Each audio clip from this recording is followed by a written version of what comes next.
let's talk about Klay Thompson and Devin Booker last night, who just absolutely got under Klay Thompson's skin. I've never seen Klay Thompson that mad.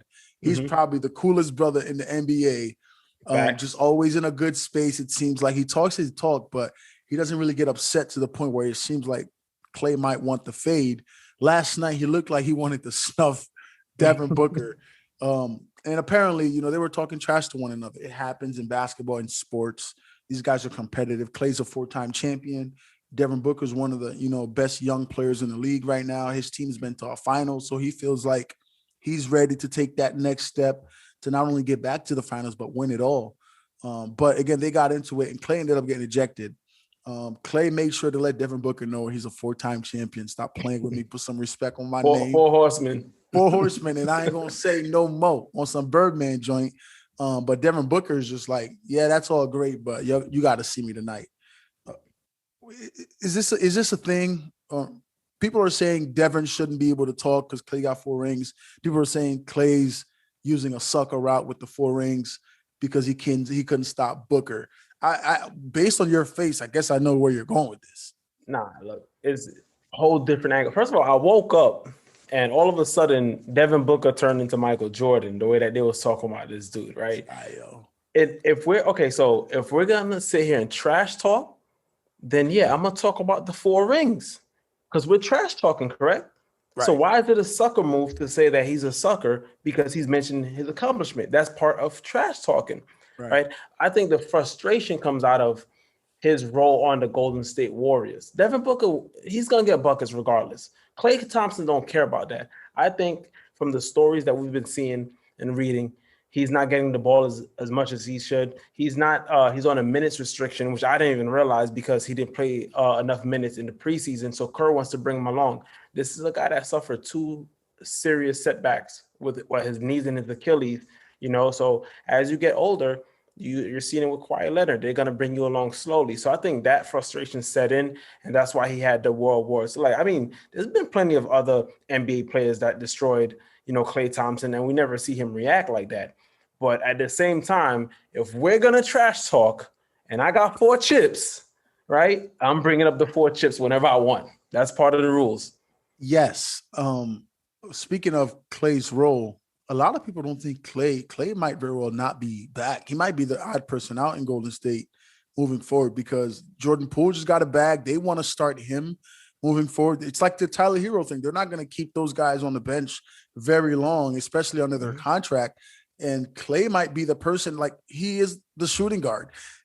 Poole is a shooting guard. He is coming in to be the next shooting guard for the next, so-and-so years in Golden State. I'm not saying this is anything that I think is going to happen, but there has been whispers that might, maybe all that factors in. Klay's in a contract year. No, he's not. No, he has an opt-out is what I'm saying. Okay. Yeah, he has an opt-out. Listen, I don't think he'll ever opt out of Golden State, but I think Klay Thompson, even with his frustration, he's one of these guys who sense where he's at in his career. I don't find him having any issues coming off the bench. I truly don't, because look at Andre Iguodala, who was a perennial all-star. He got to Golden State and essentially started coming off the bench, especially if they want to keep on winning championships. At some point, Jordan Poole is going to be the starter, right? It's different. Like if you were to say Draymond, I would have been like, nah, Draymond's out of here. 1, because they're not going to give him that much money, and 2, he's steadily declined. Klay still has something in the tank, but I don't think if it comes to that, I don't think Klay is going to leave. Okay. Dude, if Andre Iguodala sacrificed for the team, why wouldn't Klay Thompson do it as well? Klay's a better player, just like career-wise. I mean, Andre was up there as well. If we pull up stats, they didn't win until they both got on the same squad. But Andre was making all-stars. Andre was leading the 76ers and I think Denver, right? Yeah, he was 1 year in Denver. They went to the playoffs. They lost to that Warriors team, and then he went to Golden State that year. I just don't think – I don't know, man. These guys have egos, man, more than we think. You don't think Devin Booker has any merit to tell Klay about himself, though? Because he was frying him last night. Booker outscored of course you do. Steph Curry and Klay Thompson combined. I mean, look, it happens, though. I mean, look, if we're talking about is it going to happen when it's supposed to, I mean, when it's important, that's a different conversation, right? See me like in March, that's a different conversation. But listen, you're on the basketball court, you can talk shit. There's nothing wrong with that. But we just got to stop with like Devin Booker's Michael Jordan all of a sudden. I woke up to now, Twitter going crazy. I think you're underselling Devin Booker. So this is what I want to do. I prepared this for you because wait. Why am I underselling? Look, because you're acting like Booker's not. He's not a top player. He's one of the top players in the NBA. Yeah, there's a lot of great players in the NBA.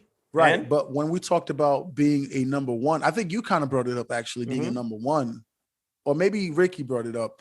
I brought it up. You brought it up. You said he's not a real number one.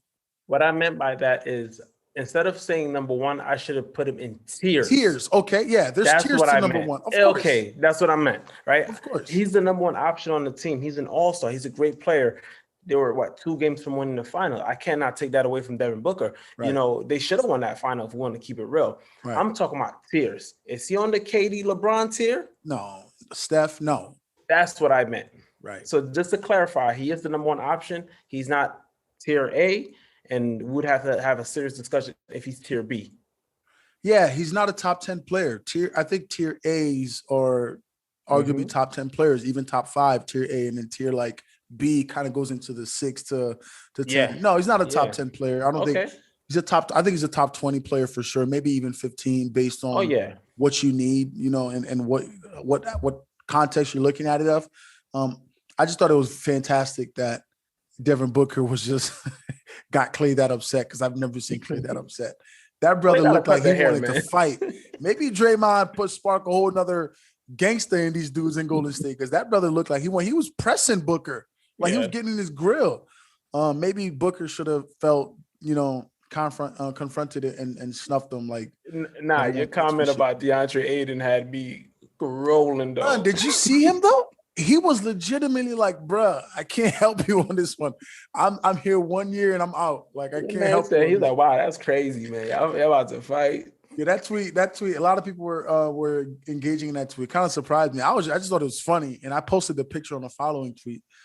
Just give people more context. That brother really looked like Book, you're gonna have to figure this one out on your own.